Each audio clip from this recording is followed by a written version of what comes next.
Now this may surprise you, but it turns out nobody makes an off-the-shelf kit for a Chevy Straight Six to feed air from 2 turbos into 6 throttle bodies. And yeah, that was sarcasm. So, once again, a custom solution had to be made. This plate Keith is installing O-rings on is designed to mount across the tops of the throttle bodies and form a base for an intake manifold.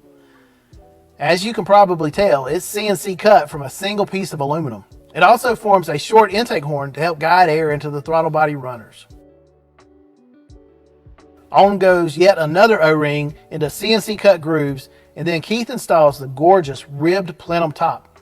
So the plan is to run the boosted air through tubing to a pair of air-to-air intercoolers, and then from there into the intake manifold. Here's how Keith describes their thinking behind the setup of the unconventional intake and exhaust systems. But we worked together with Johnson's Hot Rod Shop to develop the intake manifold, which and using the boiler EFI throttle bodies. And we knew we wanted a isolated runner look, but also we needed a balance chamber for the map sensor to work and for the idle and so forth, for it's got to be street driven. So we have a little small plenum that's sandwiched between the intake manifolds, which are cast, and the cylinder head. So we're getting our map for the boost reference and all off of that.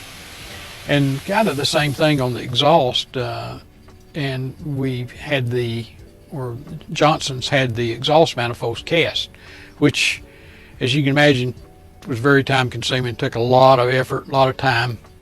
But a couple of reasons for that. One with the heat of the turbo, and the other was mounting the turbos. They're so solid, you know, with thick stainless steel flanges and all on them, that the turbos can mount on them and never have to worry about any flexing or leakage or anything like that.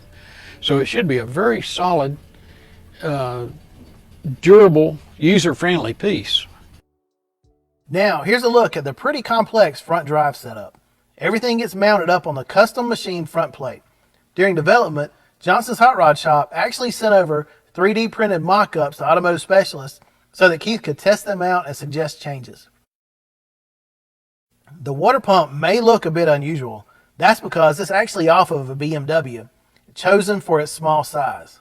Also spinning on the main serpentine belt are a power steering pump on the driver's side and an alternator and AC compressor on the passenger side.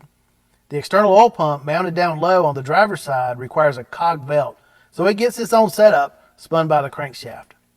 That's a lot of stuff to get mounted and make work when you're also trying to squeeze in turbo plumbing and intercoolers.